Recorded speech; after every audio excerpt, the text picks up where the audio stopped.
Hello, sorry we're a day late. Jamali had some life admin he had to sort out, which was fair enough. I'd like to moan at him about it. But. Yeah, I had to get that shit done. But anyway, this is the Drivetime show, live from Baghdad. I'm Jamali Maddox. Salam, brothers. Here we are.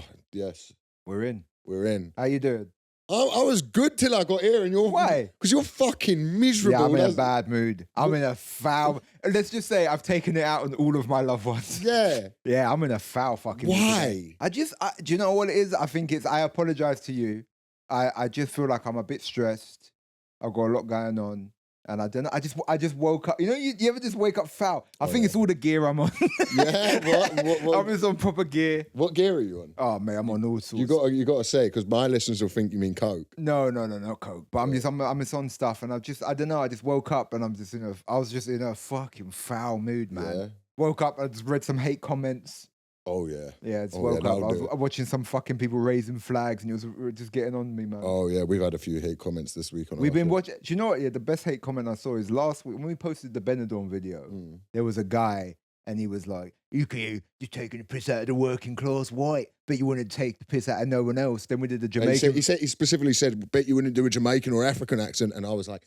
Have you met me? Yeah, and then we did the bomb disposal stuff about my great granddad who died for this country. And then he was like, "That's proper stuff. Proper comedy. Proper comedy. Put that on the BBC. They would display that on the Houses of Parliament. They're gonna show Tommy Robinson's film, and it's just me doing a Jamaican accent, just broad across. 100,000 people turn up and cheer. What people were afraid to say. Yeah, he's finally done it. As if anyone who's like, so, because, right, straight into it, right? I have been seeing, like, let me get this right. For the last year, all I have seen on Instagram is you can't go anywhere in London anymore. Whitechapel, ironic. That's not it anymore, is it? You can't walk down it. I did. It is funny. It's called Whitechapel though. It is ironic. It is ironic. It's a shame. It is ironic. It is ironic. Like even though you go, you're wrong in your heart, but the irony does. The jokes write themselves sometimes. They do. Bro, everything's in Hindi. It is. You have to speak Urdu to walk through the barrier. You have to whisper. You have to do the call of prayer to walk through. It's just like. But it is one of them things of, I grew up in London. I live in London. It's always been bad. Like, there's always been a bad element to, like, any major city. It's just, when is it ever people like, fuck London, it's one of the worst cities in the world. And it's like, it's the same. I walk out the road and I have a pint and I fucking have a coffee and it's fine. And it's like any major city, if you go to fucking Stockholm and you walk around with your phone out, someone might fucking try and nick it. Like, every city in the world that I've been to, and the thing is, I've traveled around the world. I've been everywhere from fucking. I've been Asia. I've been to Africa. I've been multiple continents, and in every continent they say to you, "Hey, don't walk around with your phone on a major." Do you know what I mean? Like, it's just this idea that London is just hot pot of just the most dangerous city in the world. It's not. Well, do you know what it is, right? It's because we have this Plato Cave scenario where everyone's glued to their phone all day. And if I filmed my journey here today, you would have dealt with the main problem there is in London, is that the train was cancelled. So I'm late.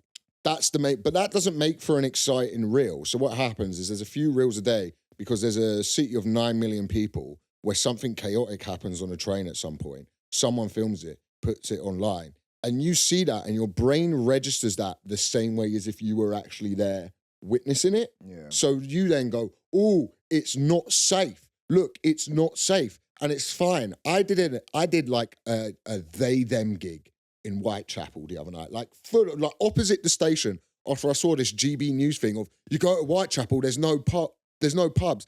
There's the Blind Beggar down the road, where you're, by the way, your hero, Reggie Cray, shot Jack the Hat McVitie. One of did a murder, and you're all like, they were good boys. They were good men. Have you ever heard the interviews with them, like 1960s or 1970s gangsters? And they're just talking about, like, I walked in there, gave him a proper slap, but it was a good time back then. Yeah, it was proper back then. Beating a guy with a lead pipe in a bar. Yeah. Breaking a guy's legs with a kosh because he didn't pay your protection money. But they were good lads back then. But we had we had morals back then. These new lot, they don't have morals. Insane. And so I went and did this like a very like LGBT gig, right? It was a lot of fun. Good gig. Great fun. Like You're repping the hat. Bro, I got the hat somewhere. It's over there. I did a Slay 24.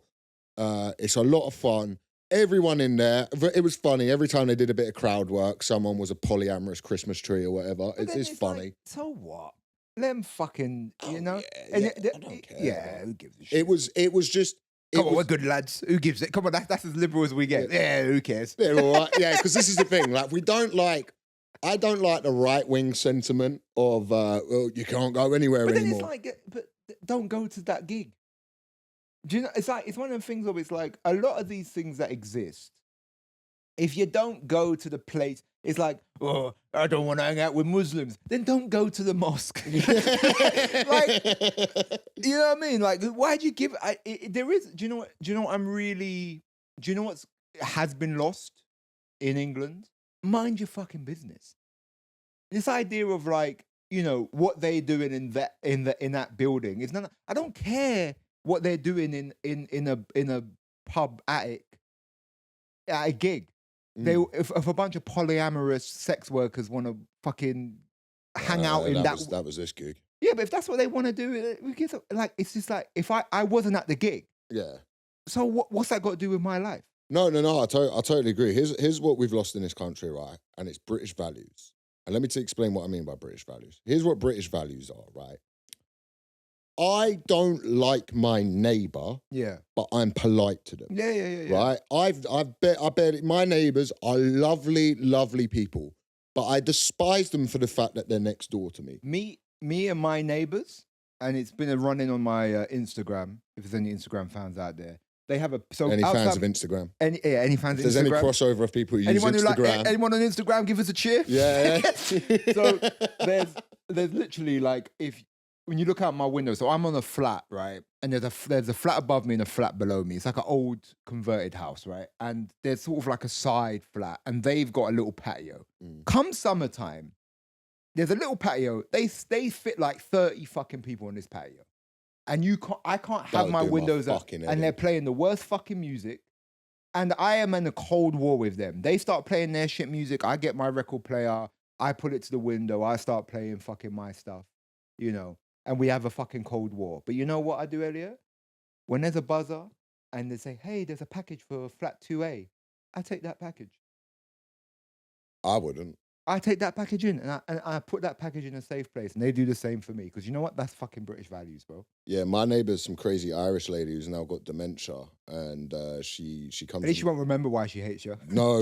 Well, that's the thing. That's the one memory she has. Bro, she doesn't know anything except her hate for you. She just comes over every day. And she's just doing it. She just comes over. She started coming over the other day, and genuinely she thought like World War II was going. And you have to make her a cup of tea. No, I'll just stand there and go, yeah, no, that's mad. Doris, yeah, her name's Doris, and I'll just go, yeah, no, that's nuts. But then she's always like yelling at her kids, and then telling me that her daughter married a paedophile. And those are the conversations. Her thinking it's World War II, and but he looks after her. He looks after her. No, I think she had to divorce him. Actually, you'd have to divorce him. Yeah, it was to be fair. It was it's grounds for a divorce.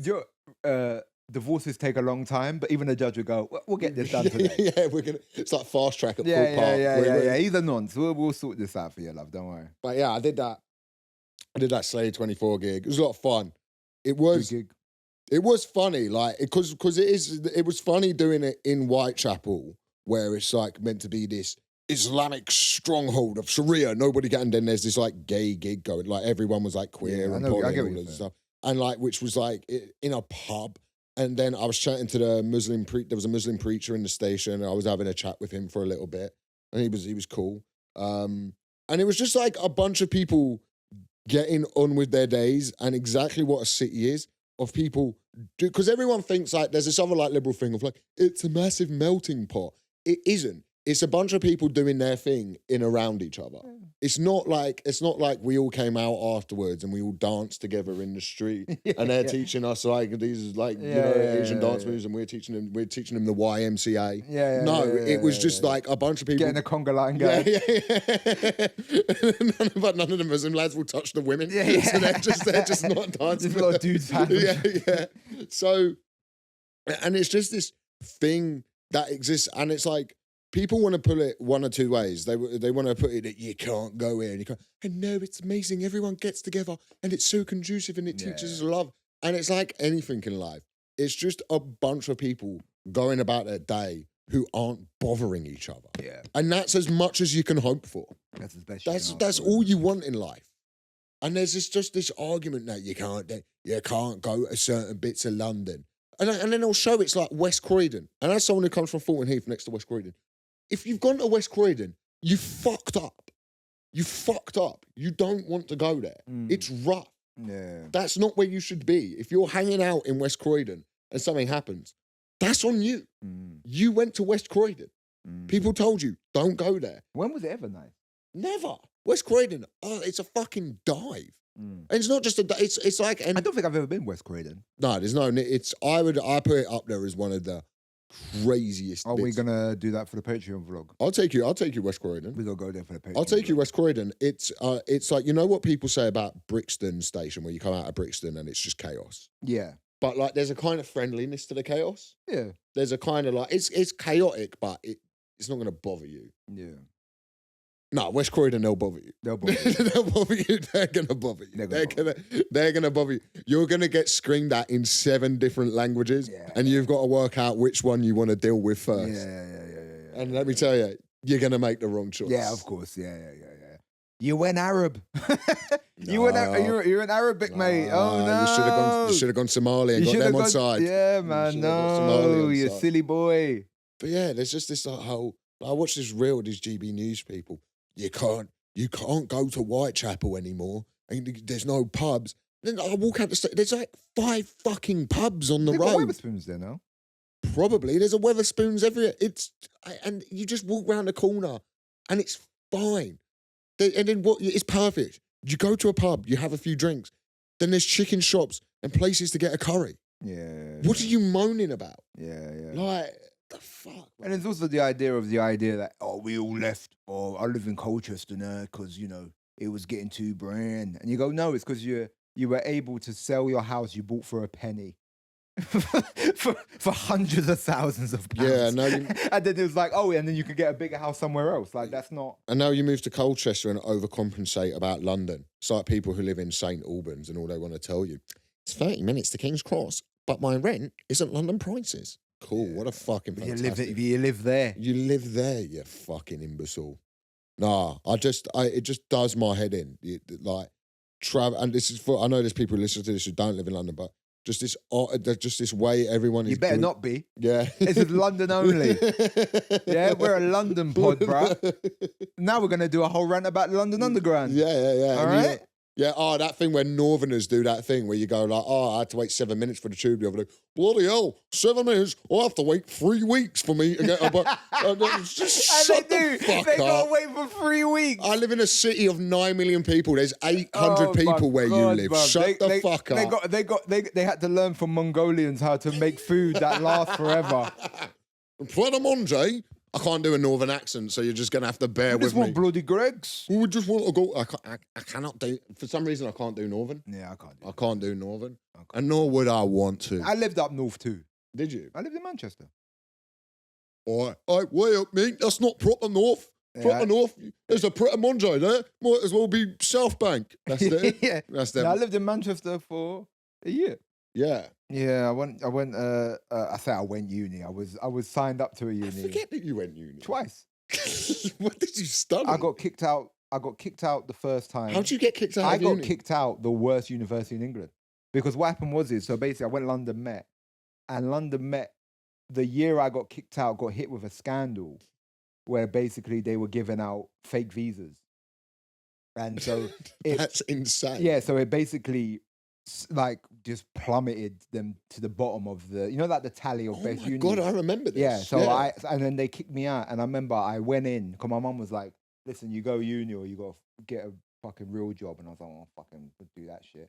So I went back and I said, "Listen, man, like, listen, obviously I had problems, you fucking doing all that shit, but mental health and all that." And they was like, "Oh, no," he goes, "Yeah, I understand." And then he looked at the computer and he goes, "How many lectures did you go to?" And I was like, "I don't know, maybe like 30, 40. I went to so many, I can't count." And he goes, "Yeah, it says here you went to 3. And I went, "Yeah, fair enough, mate, you got me." And then he said, "Yeah, you can't come back, you mad cunt." So I got kicked out. He goes, "Yeah, you're not coming back, you fucking you idiot." can't come back. Yeah, you can't come back, so fuck off. So then I left there. What were you studying? I did film and broadcast. Don't ask me what happened in the course, I was never there. Microphones didn't work for 5 weeks. Yeah, I did film and broadcast. And then I went to Salford Uni, which was just a council estate that gave you a piece of paper. It was fucked. And I went there and I didn't go back in again because I was doing gigs then. Right. And that's the year I won the Chortle. Okay. Because what is your comedy origins? What do you mean origins? Your origin story. My mum and dad got murdered. My mum and dad got murdered in an alley. Yeah. And then and the guy. And you saw it, right? Yeah, and I saw it, and it was a comedy club booker. Right. Who murdered my, it was Don from Comedy Store. Don from the Comedy Store murdered my parents, and then I dedicated my life to trying to avenge them. And then when you got past at the Comedy Store, a hack killed. Yeah. So I was like, I'm gonna them to death. Yeah, it was gonna be a really good comic to avenge. No, I done my first show at like 16, then I didn't do it for ages, and then sort of fucked around. Moved to Manchester, was coming back every weekend to do comedy, and then I won the Chortle around 214, 215. So when about 23. Right, okay. Because I remember you winning Chortle. I was in. Yeah, and then there's a story about Jason Manford telling me to quit uni, which everyone's fucking heard by now. And then That's nice that you just glazed over that thing. That really. Oh, so basically what happened was massive piece of information. Okay. So what happened was basically, there was a reactor exploded. Everyone's heard this bit, and then Ukraine got abandoned. So basically, I was at uni, and there was a comedy because I did some acting course. I don't fucking remember. And I like how you're trying to remain cool during the fact that you're trying to say you're a theatre kid. No, bro, I did theatre. I did GCSE drama, bro. I did college. I did drama in college. A lot of people don't know this, but Jamali's got trained in musical theatre. You're triple threat. I'm trained in musical theatre. Trained in musical. I'm not going to carry on this bit. Fuck you. And he got a haircut and now he's getting smug. Yeah, bro. Look at you swinging for the fences. I'm just getting nasty. I'm going to be like, yeah, but your dad didn't come to your birthday when you were 9. Yeah, your mum's got borderline personality. I'm like, all right, Jesus Christ. That's the thing with me and Elliot's friendship. We are, because people go, are you and Elliot friends? And we go, yeah, like he's one of my really good friends, and we tell each other a lot of stuff. And then whenever one of us hurts each other's feelings, we just get nasty. We get really nasty. But anyway, as I was saying, so I was at uni and they had a comedy aspect when you did third year. Yeah. And so a bunch of the third years did comedy for Jason Manford, right, like in the class. And then he was like, any of the first years do stand up. I've got 10 minutes, I'll watch. Well, that's good of him. Yeah, and so I did stand up in front of the class. I did like 5 minutes. And then Jason Manford just said, yeah, just quit uni, man. Just be a comic. Yeah, that's terrific advice. Some of the best advice I ever got. Terrific advice. He literally said, he goes, you're a comic. He goes, what advice I give you, slow down a bit. Yeah, But even then, I don't, it doesn't matter. Then I saw him years later, and he went, "Oh, so you quit uni then?" Yeah, that's good. He was the judge in my So You Think You're Funny final. Oh, really? Yeah. He told you to go back to uni. He went, have you ever thought about doing a course? He thought about doing a course at Salford Uni. I think it would help. No, he was really cool, man. Like he's a nice guy, man. He was one of those guys. Yeah, he was really nice when I first started. Yeah, I did gigs for his brother. Yeah, Colin, bro. Is he still around? Probably. He, when you were doing a Colin Manford gig, you fucking knew about it, weren't you? In some pub somewhere in the north. Yeah, that's what you got to do. Yeah, I know. But that's how I came up, man. No, when you go, like every now and then, because I'm going to go through this in January, I'm going to go back to I'm going to start writing a new show in Jan. I'm not going to write anything till like the end of the year. Just take some time off, like the hard part of stand-up. And I'm like, oh, I'm gonna go back to like the open mics because I like gigging at open mics when you're trying stuff. Yeah. You know, because sometimes at Top Secret or something, I go there and say you're there, say Mensa's there, say Odewale's hanging around. Yeah. In the rafters. Yeah, in the rafters. Trying to get in the line. He's like the what is it? The Phantom of Top Secret. He's wears a mask. You hear him. Ooh. Yeah. Can you get me a free drink? We got to get him on the pod, man. We got to get him on the pod, man. And we got some good guests coming. Yeah, we got Michael Odewale, Benjamin Netanyahu. Yeah, he's coming on. We're going to ask him what his favourite KFC order is. What his favourite KFC order is. We're going to sit here with Benny Netty. And yeah, we're just going to shoot the shit. Yeah. Good guy. Have a laugh. Good guy.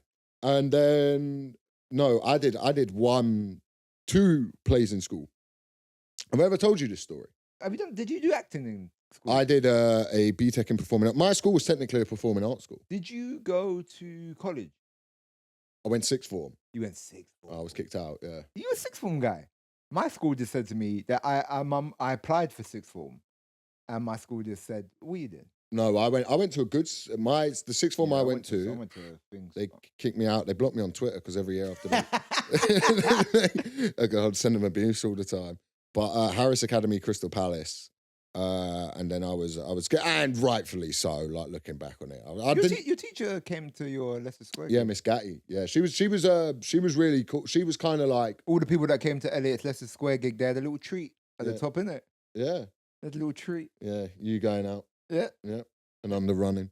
No, you were underrunning. No, you were great. Did I underrun? No, you did exactly right. No, I was just trying to put you down, really. Oh, okay. But I did one play. My school, the Norwood School, yeah. This school, like in the middle of like West Norwood, so in between like Tulse Hill, Brixton, Streatham. Yeah. You know, bit of a rough area. Would make the children stand out by giving us purple blazers.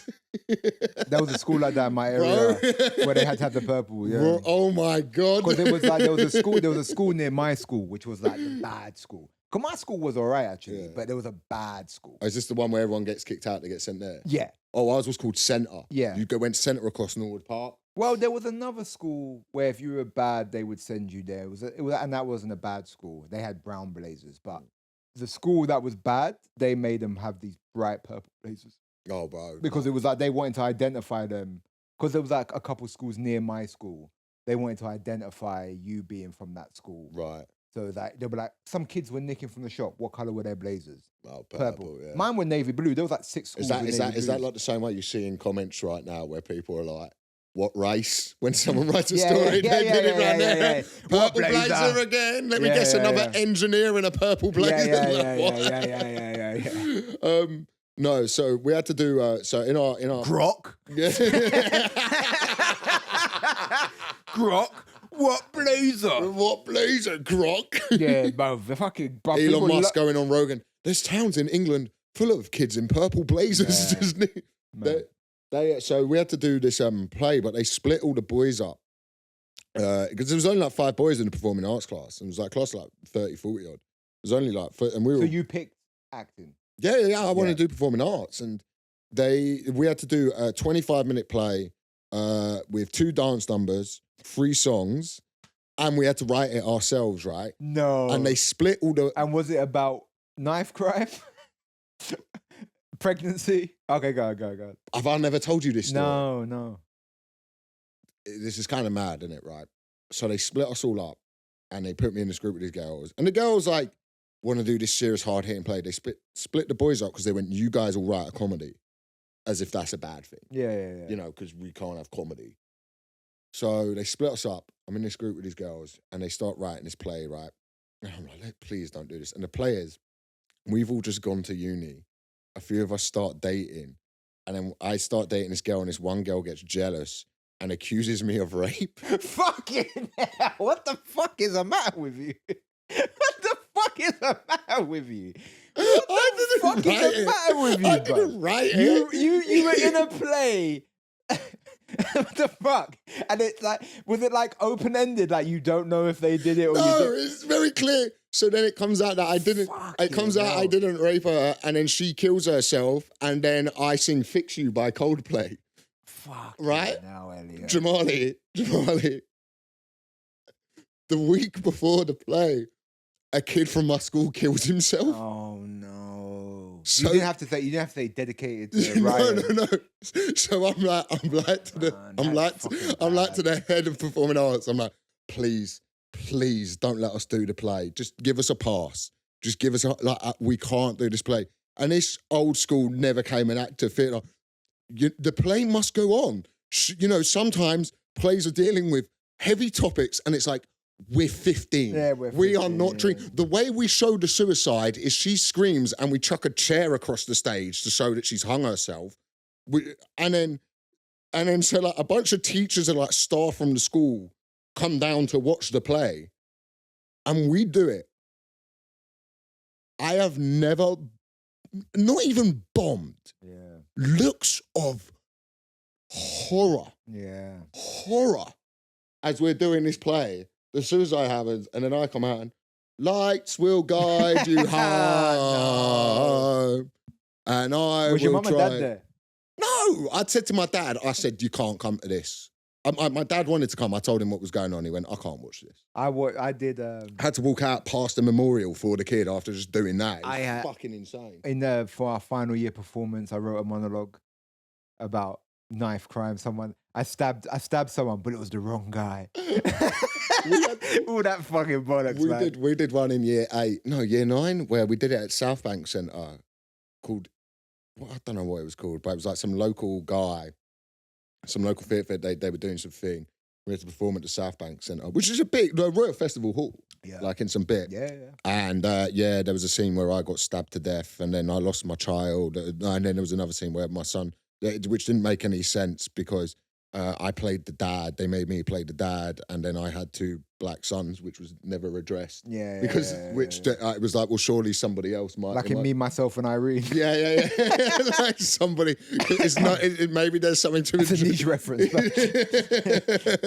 There's and it was never addressed. And then we had to do a couple dance numbers in that as well. So basically, I went to college. I went to Westminster Kingsway because I grew up in Ilford.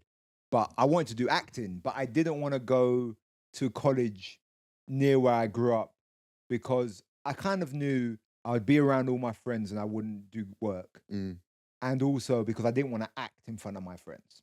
Okay, I didn't want to act in front of people that knew me because I kind of found it a bit embarrassing, So I said, all right, cool, I'll go to Westminster Kingsway. So my college was in central London.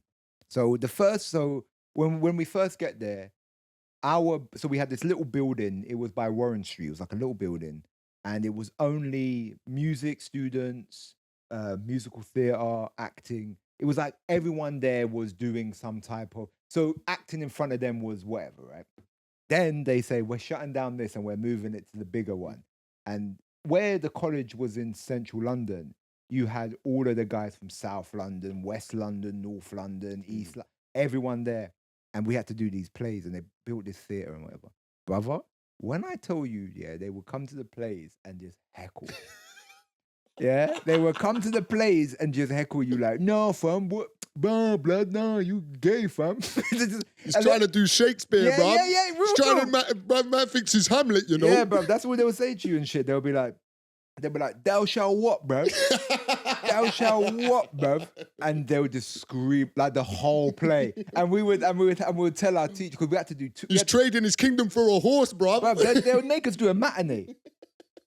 And then what they would do is they would make the other classes. So all of these classes that were like doing basically resetting their GCSEs and all that, because they got kicked out of schools and whatever, they would make them come to watch our play. And it would just be literally, we have to do 2 free shows. And it would just be them heckling us. And we would beg our teacher, please don't make us go out. We're wearing jazz shoes. They'd be like, what? Yeah, they'd be like, what are you wearing jazz shoes, fam?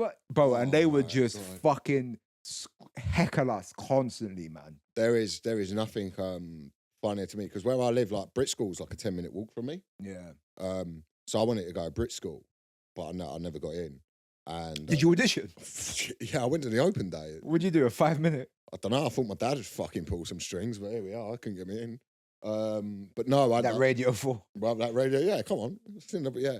No, I'd have been awful at Brit School. I'd have been terrible. Well, they make you do music and musical theatre and shit. Yeah, and also I didn't realise I'm not really a theatre kid. I'm a comic, which is like you laugh at theatre kids more than anyone. Well, as well as like when I was in college, any play they tried to give us, we tried to make it into a comedy.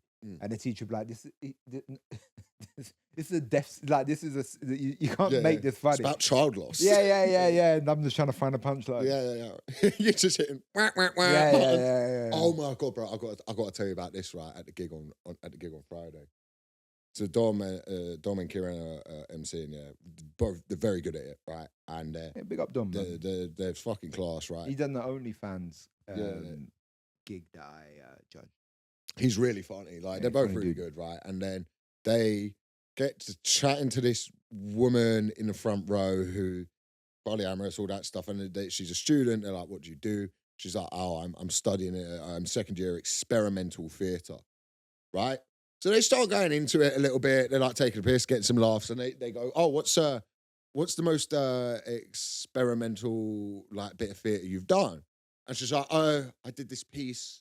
I had like a chicken, like a chicken from the shop, like a roast chicken on stage, and I was ripping it apart and doing stuff." And they're like, "Well, what did that represent?" Waste of meat. Pardon? Waste of meat. Waste of meat. And they're like, "Well, what did that represent?" And she just goes quiet and she like looks at her friend, and they're like, "No, don't look to your friend for help. They're doing like all the things to do as MC." And like, "Well, what does it do?" And she's like, I shouldn't say." And they're like, "No, go on, we want to hear it." They're like, "No, I shouldn't say." And then she gets up as like a theatre kid and she goes, "It was about child loss." And I at the back, I'm biting my hand, dying laughing, right? And Dom, to be fair to him, he goes, "Yeah, well, we can't bring an act on now. We can't leave an act to clear that up." They dealt with it well, like, but I was in fucking bits. I was just at the back and I was just thinking like, oh, they dealt with that well. Imagine that was like me, Jamali, or Michael. Oh, bruv, gig's over. The gig's over. The gig's over. There's no more gig. There's no more gig. They have to close the building. It's like when I was MCing. Oh, bruv, do you know what happened to me the other day? So I'm on the train and there's this woman staring at me as I'm on the platform. And she's just kind of staring at me. And I'm like, oh, okay. And then I get on the train and she's standing here. And she's just staring at me. And just as I'm getting off the train, she goes, "I just need to tell you that I heckled you at a gig one time and you destroyed me. And it was one of the worst experiences of my life." Can I guess the gig? It's not the one you're thinking. Okay. She goes, "It's one." I know you're talking about the one where I said the Angel. No. It was. It wasn't Angel. I've had people come up to me in the street about that. Yeah. That was a good night. So it wasn't an Angel gig, but it was a girl country because it was one of the worst nights I've ever had, and and I gotta say, fair dues because I was drunk and whatever. And what happened was, and I remember what gig it was. It was a gig I was emceeing in Moth, and there was a woman in the corner who started heckling me. I was there for this. Yeah, you were there. You were there, and she started heckling me, and then Michelle just walks on the bill and she goes, "Look, I'm just trying to have a nice night. I'm talking to Michelle's mum." And it wasn't Michelle's mum, it was just a black woman. And the woman goes, "I'm not Michelle's mum." And I burst out laughing. I go, "You?" And then she goes, "No, it is Michelle's mum. Can I just say, Moth Club is the worst gig ever to say that. She keeps on saying, "It is Michelle's mum." And the woman's like, I'm not Michelle's mum. I'm just another black woman." And was the woman white who was saying it? Yeah. Oh, no. And she goes, "This is Michelle's mum." And she goes, "It's not Michelle." Any. It was just a black woman with big hair. Like, genuinely, it was just a black woman with big hair. As if Michelle's mum comes to every Yeah. And sits on the front row. She's a fucking superstar. Yeah. She's come down to the Moth Club to sit on the front row. Yeah. But yeah, she goes, "That's Michelle's mum." Can we tell the Angel one? Because now people will probably want to know. Yeah, go on, you can tell it. So I was doing a gig. It was after the 12 pubs of I went there. I'm hungover to fly. I have not slept. I've been out on Mike and Victoria's 12 pubs. I've had a bit of a night out. I had like the whole weekend I was out. And Jamali rings me in the day. He's like, "Look, I beg you come open for me at this gig. Like, I'm doing this thing, crowd work stuff." I was like, "All right, cool." Yeah, I was recording it. Yeah, I go down there, do it. We like having First show's good. First show's good. Second show goes on. I'm like sat at the back watching, and I'm like, and there's this girl, and she's very chippy in. Yeah, she's heckling. She's heckling. She's like chipping in, but it's a crowd work show, so it's sort of allowed. And she starts like kind of semi-flirting with you. Yeah. And you said, before this flirting goes any further, how's your relationship with your father? Yeah. And she burst into tears. Yeah. And then she went, her mate went, oh, her dad like died. And like we've kind of like come out and like, you know, get over that. And you said something like, so not well. And you went, that's what I like. And then she ran out in tears, but it was this weird thing where it was kind of deserved. She had been so chippy but what had happened was people kept on going out. And I'd be like, what's the update? And then she'd be like, they were like, ooh. And then someone in the crowd said, go out there. And I said, and do what? And she goes, hold her. I said, fuck that. And then every time someone would go out and I'd be like, what's the report? And they'll go, well, I was out there. And she wouldn't leave. I was out there and she was just, but did I tell you the one I had a complaint from the comedian one time? Not from the comedian, but someone complained to the comedian, yeah. This has happened twice. This is the worst one. Oh, this has happened 3 times, actually. You know, in my routine, I got about, like, men's mental health and suicide, where I do a bit at the end about, like, people killing themselves. Yeah. Got a bit. If you've not seen it, go look it up, right? I'm not going to do the bit. But I did a comedian one night. I do the routine. I'm back at the comedian, like, 9 months later. And I was supporting Tom Horton there, right? And I was with Tom, and I was speaking to Tom, and I've not been here in a while. They go, mate, the emails we were getting after being on, and I crushed. Yeah. And I'm like, what? He went, some guys had come, and they brought their mate out, and it was like his first night out since his son had killed himself. Yeah. And then you were on there doing a routine about suicide. And I was like, look, obviously awful, horrific. Take him mini golf. Yeah. Take him go-kart. The comedy club's a bit clubs are fucking risk, man. Yeah, and it's like, because people are talking shit up here sometimes, you know? Yeah. And it's a risk. And I had that one time after the Glee, some woman messaged me going like, it was around Christmas time. She was like, Glee Cardiff. She was like, oh, my dad killed himself last week. And then you were up there doing jokes about suicide. And I was like, all right, the fact you went to a comedy club. And it's not your dad. Yeah, also, but the fact you went to a comedy club the week after your dad has killed himself. Like, you're chill. Yeah, you're chill. Yeah, you're fine. It's like, if we actually got a spare ticket now, if anyone wants to come. We're throwing it in the group chat. Yeah, throw it in the group chat. Eventually got a spare ticket. Actually, there's a spare ticket. No, we don't need money. Yeah. No, you can just take it face value. Fucking moaning at me because you weren't a good enough daughter to your dad. Anyway, the point. Yeah, it's all fucking mad. I mean, that's an insane thing to say. Yeah, I thought it funny. I thought it would get a Yeah, listen. I liked it on the inside. I ain't gonna lie to you. I'm not gonna sit here and say I hated it. I'm not gonna sit here and lie and say I didn't enjoy it. I fucking loved it. But you know, time and a place. Insane thing to say. Yeah, insane thing to say. Insane thing to say. Through that whole thing, I felt I danced with a level of delicacy that was delicacy. The word? No, delicacy is what you eat. Eat meat. Yeah. Maybe I'm not the person to do this, but this is what I mean. Delicacy? No, delicacy is food, right? Delicatessen's food. Is that delicate? That's a totally different place. But I think a delicacy is like when someone eats camel's fucking dicks, and you gotta go, oh, what? It's a delicacy in certain place. Delicacy in Whitechapel, isn't it? No, that's GB News now. That's GB News. That's GB News. Just someone eating a Morley's. You can't even get a bacon sarnie. Yeah, because isn't one of the most famous? Is it in Bethnal Green or Whitechapel? Yeah, Bethnal Green. Yeah, Bethnal. Are you talking about Perlici? Yeah, it's like famous, like yeah, and they're lovely people around there. Yeah. Actually, I owe them 20 quid. I need to go back to them. Yeah. God, I would love it if they broke your legs. And 20 quid. Just scrambled eggs. Yeah. They go, come around the back, and they put my face on the hot thing, the hot griddle. It's like Casino. He's smoking a cigarette. Yeah. The head's in between the fryer. Yeah. You wouldn't open your mouth for Elliot fucking Steele? You're taken to a film. Beat with the bats. They beat me to death with bats in front of him. He's still breathing. Yeah, because I owed them 20 quid. 20 quid. No, because I went and got breakfast there, and I said, I left my wallet because I was shooting. Oh, yeah. I was filming around the corner, but I went there for lunch, and I was like, I left my fucking wallet anyway. When was the time? Do you remember the time we all organised to go there? And we said, let's go there for 9. And Mike has been banging on about this place forever. And Mike went 9 a.m. and he goes, not even Dave Goggins himself could make that. We're like, it's a fucking reasonable hour. Yeah, to 9 have a.m. a is fry up. a completely fine time. And he lives the closest out of all of lives us. like 20 minutes away. How long we been running? Oh, Cool. we should do advice. Should we do the advice? Uncle Jamali. I've enjoyed this pod. Agony on Elliot's. Yeah, it's been a lot of fun. We covered a lot of things. No, it's Guys, remember to send in the problems. I've had people message me going, "Where do I send the problems?" And I tell them to go your way. I'll give you the link. Okay. It's a link. Okay. Anonymous link. Right. Okay. I've still got my ex's Pokemon card collection. He took years to collect. Should I sell them all for 99p on eBay? I'll buy them off you for £1.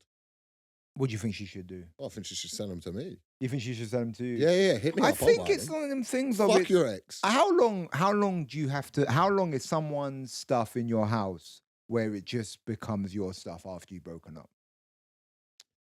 I left a England flag with, which I was meant to put up on a lamppost. Yeah. My England flag that I made called where I got a mate Ryan Cullen who's Irish. Yeah. I got 3 pictures of him on it, and I called it 3 Ryans. Yeah. Like the 3 lions. Yeah, And I get took it. it to the Euros. Yeah, I get I it. left that around my ex's, and I did message her like, could I get that back? And she was like, no. So She said no. she was like, no. Why'd she say no? She thrown it? No, because it was like, it's a relationship where I still think she quite likes me, so it means me coming round and then like we'll sit and have a chat. But why don't you send it in the post? Yeah, I don't know why she couldn't do that. Yeah. I had ex's sunglasses at my house, but I was Were they moving nice? house. Yeah, they were like some Gucci or Louis Vuitton Ooh, ones. they would be mine. Yeah, they went in the bin. Yeah, I kept a neck pillow and a nice face mask. Face mask. Yeah, eye mask from my ex. Yeah, it was 100. I think, you know what though, yeah? I think It's like art raiders, isn't it? you selling the stuff, you are still too attached to this person where you want to get back at him. So I think instead of selling the stuff, you should just fuck his mate. Now that took a turn. Yeah. That took a turn. Okay, I'm trying to make a clip. No, that's fair. No, I get it, and I'm not against it in any moral sense, but I think you've got to do something like you got to fuck the mate, but like I don't know, gift him Pokemon but cards. like put the Pokemon cards in his like instead of a ball gag, Yeah, you have the Pokemon Pokemon cards. cards in your mouth. I and think all what you that, should do like- is instead of selling his Pokemon cards, yeah, you have them as a stack and you have a newspaper and you stand behind it in like a mask with like a black background and you do it like a terrorist kidnap video. You're going to cut the cards in half. and make an insane demand. Make an insane demand. Be like, you are going to give Taiwan over to China. Yeah. Otherwise, I'm going to behead your Charizard. And then your ex has no power to do it. And then, yeah, that'd be very, very, you do like a whole ISIS style beheading. Or you learn, now I don't know, I'm going to assume this is a woman. I don't know how many female Pokemon card collectors there are out there. But you're going to learn, like those tricks where you can like fire stuff out of your vagina. Yeah. You do that with the Pokemon cards. Yeah. You learn a trick where you put it up there and then you just over his mate. Yeah. No. You just Yeah. and it makes that sound. Like Gambit. Yeah. Like Gambit from X-Men, but it's from your pussy. Yeah, and you stop a bank robbery doing it somehow. Yeah. You become a superhero by shooting yeah. fiery. This one, I like this one. I don't like it, but I think it's a good one. I love whenever you catch yourself feeling an emotion. Yeah. You have to pull yourself back because of your fucking sad childhood. All right. Yeah, but that was hurtful. What should I do if my gay, in quotation marks, both literally and figuratively, sisters stopped talking to me since I voted for Trump? We were close and we could joke about everything. But now she thinks she's Gen Z and suddenly offended by everything. I want to tell her to stop being gay, figuratively, but I'm blocked. It's not... Number one, why the fuck you listen to this pod? that doesn't make sense that you follow me, but fair enough. What I would say is it kind of stops being a joke, because jokes come from a place of loving. Like, I can sit here and say horrible things to you because you know you're actually my mate. Yeah. But when you then become the thing, fucking gay. Yeah. I can see it. Because you're not being like, gay. Now you're actually saying that, like, you know what I mean? It's like, so it's like you stopped, the joke stopped. They're acting like, he's acting like they changed. Oh yeah, they're sensitive now. No. You just voted for the person. Do you know what I mean? There's one or two ways to take this, right?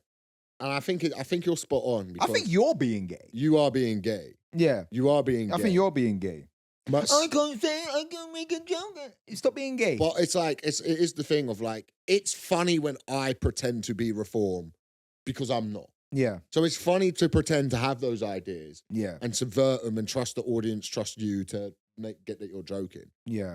But if you are actually voting for something, you know, that is potentially at some point, you know, this call for like right-wing Christianity that will eventually infringe on their lives, especially in the US.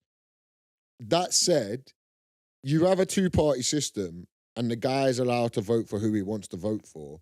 I don't think anything good comes from, like, I've got mates who vote reform and I have conversations with them. And I try to win them round, and they have levels of cognitive dissonance that is hard to deal with, as do I.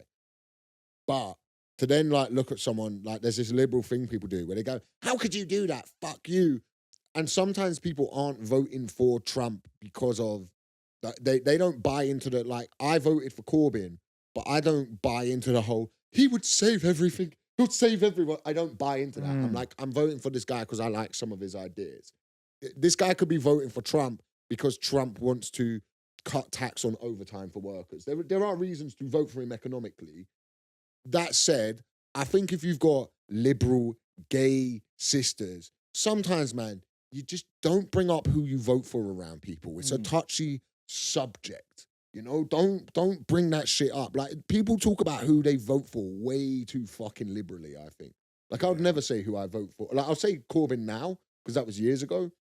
I won't say who I'll vote for in the next election. Because it's nobody's fucking business. Yeah. You know, and I had to offer some good advice after we just said gay. Yeah, no, that's fair. No, that's fair. We'll edit that out. No. My boyfriend lent me his phone. No, he didn't. He didn't lend you. You went through the phone. You went through the fucking phone. You went through the phone. That's where we're going to end that question. No, you went. You went through that phone. Come here and lie. Yeah, you're lying to us. You're lying. You went through his phone. Why would he lend you his phone? Yeah. Oh, here, borrow that for a bit while I go to the bathroom. What is it, Car Phone Warehouse giving you out? Lend you a phone. You took, right, your phone's broken. He lent you the phone. Yeah, all right. Yeah. My boyfriend lent me his phone. I saw his tabs. Why was you looking at his tabs?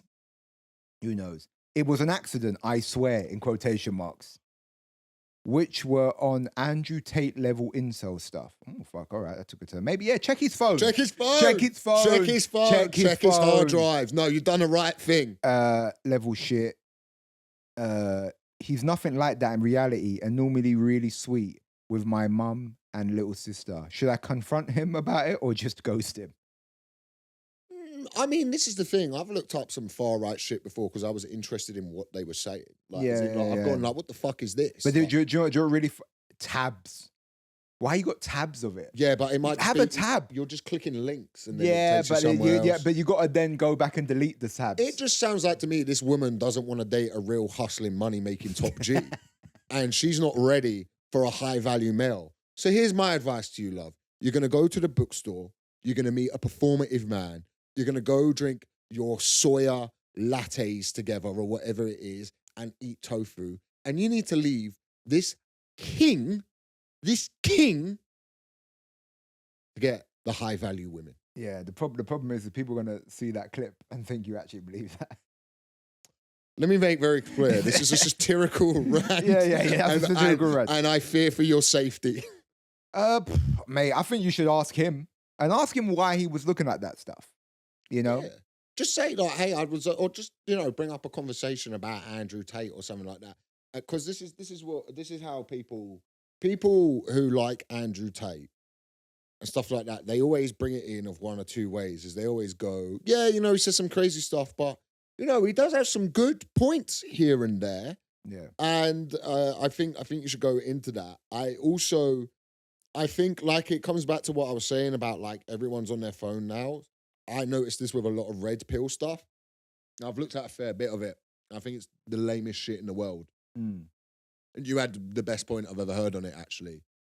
What did I say? You said it's a bunch of men who are like who think this idea of living is like having a Lamborghini and going to a club. And it's the only way they can get women. And the women they attract by doing that are like a very small percentile who are interested in a guy's maybe material wealth. So that's what they think reality is, when the reality is women are just genuinely sound. Not to sound braggadocious here, I've gone out with some like way wealthier, much better women than me, someone I should never be out with, and I live on a mattress at my dad's floor. And the reason is because I can turn up to a date and be slightly sound and not start ranting about their body count or anything like that. Well, the thing is as well is when you go on a date, when your opening thing, the thing of how you're presenting yourself shouldn't be your wealth. Like that's a shit way of that's all you have. It's very one-dimensional. Do you know what I mean? It's like you're going to attract one-dimensional people, and then you're going to complain about these one. Because the thing is, if I lead with I got bare money, and the person I'm going to attract is attracted to the fact that I've got bare money, when you lose that money, why are they still going to be with you? Because that's the thing that you got them with. It's also I think personally, when I hear people talk about this stuff, there's a very controlling nature in it of like, my wife doesn't have to work, she doesn't have to do this, and it sounds a little bit like you're entrapping someone into a world get to work. Get to work, you lazy woman. Yeah, get to work. Get to work. Get the fucking... Get down the mines. Get down the mines. Get up the chimney. Get up the chimney. Get up the chimney. Stop with all of that. Yeah. Get up the Zip it and get up the chimney. That's what we... But no, just to stand this guy, I think this is interesting. It's a good way to close out the podcast. Actually, I got another one. Okay, well, I just want to stay on this. There's another thing as well. I can admit this now. When I was like 21, 22, I was in that sort of like slightly male faux alpha zeitgeisty thing because of my algorithms and stuff and the things I was watching. The thing to remember, I think, to a lot of guys listening to this who might, if you're watching a lot of that stuff, if you're in the Jordan Peterson world and all that, it's a little bit different now. You're fucking 22 to like 25, whatever. You're not really meant to be doing anything at that age anyway. It's a dumb age. It's a weird age where you're an adult, but you're not quite. Also, I would be angry at like divorce laws and stuff, even though I had no money whatsoever.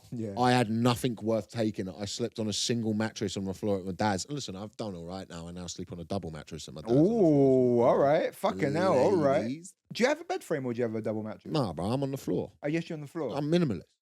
We got minimalism. Nah, but what do I need a bed for? We're for? going to do a fundraiser for Elliot to get a bed frame. We're going to get him a Batman bed. Oh, bro. Oh, no, I want a Batman bed, bro. Can you imagine?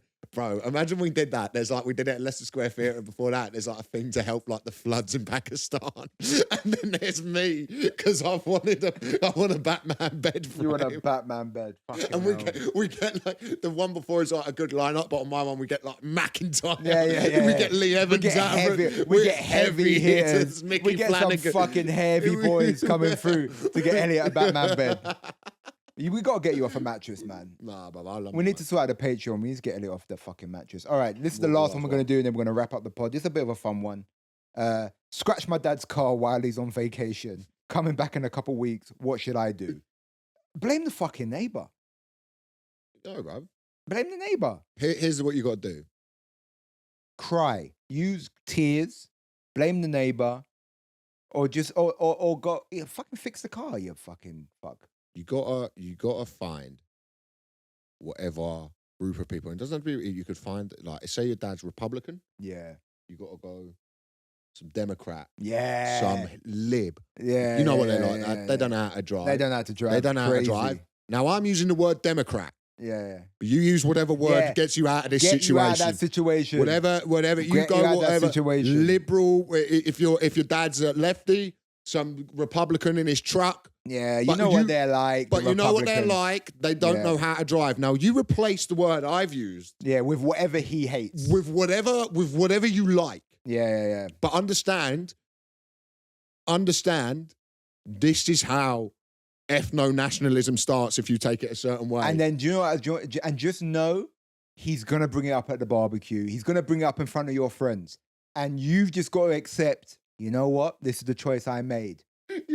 His dad starts running for like office. Yeah, local office. And again, and his platform is, look what those bleep did to my fucking car. Yeah, and he wins. He wins. Because they all go, yeah, they do that to your cars, actually. There's tiki torches. Yeah. You will not scratch our cars. Yeah. But understand. You just got to blame the thing that he hates. Yeah. Whatever that is. It could be Republicans. It could be liberal. It could be whatever. And, you know, you've got to take whatever comes with that. But we all, you know, the words you use are the words you use. Yeah. But then when he's at that barbecue, he's grilling, and his neighbour's round. Yeah. And just know you're going to hear it. And just know he's going to say the word you said, and he's going to go, ain't that right? Whatever your name is. Yeah. So I genuinely think that's very good advice. That's the advice we got. All right. Anyway, I think it's the end of the pod. I've really enjoyed this. Fucking all right. I know, that's right. Edit that out. I've really enjoyed this today. Thank you for coming round and doing the I remember one time Elliot got high on... Oh, look at the guy. Look at this, bruv. We're wrapping up the podcast. No, go on, tell the story. No, I'll tell it next time. Yeah, tell it. Yeah, we're gonna. People been asking about the Patreon. We're gonna sort it out. We're gonna get the Patreon going. We just need to figure out, because what the main thing is with the Patreon, we actually want you to get something for your money. Yeah, okay. That's fair. Okay, that's fair. I thought you were going to do more admin. No. We want you to actually get the Patreon and go, fuck, this is worth the money we're paying. Yeah. So we're going to film some content. We're going to, make this good. So it might be beginning of next year. So just enjoy the free pods for a while. Yeah, man. And like, comment, subscribe. If you could like and comment on the clips and maybe even share the clips, that'd be helpful. I know that's a big ask, but it does help us grow and expand. Eventually, we want to get this to the point where we can say really whatever we like on it without any repercussion. We're holding back. But at the minute, there has been some messages from certain people at my agency about accents. And I think I should have the right to do them. Listen, I don't. But we're trying to get to the pod where it doesn't matter. So just keep on supporting the pod, and we're going to keep on supporting you. We're going to do, so just going out a bit later, but we're going to, we'll get it so it's late, by the way. So it's late. You get it for free. Fucking you get it for free. This is good stuff for free. Yeah. Fucking shut up. How about that? Yeah, but shut up at your face. How about you come round here and do this for us? Yeah. You do the pod. Yeah. And we'll sit and judge you. We'll listen to whatever shit chat you have with your mates and you try and make us laugh. How about that? How about that? All right. Anyway, Thank you very much, dude. Jamali. Love you so much. Support the podcast. Thank you.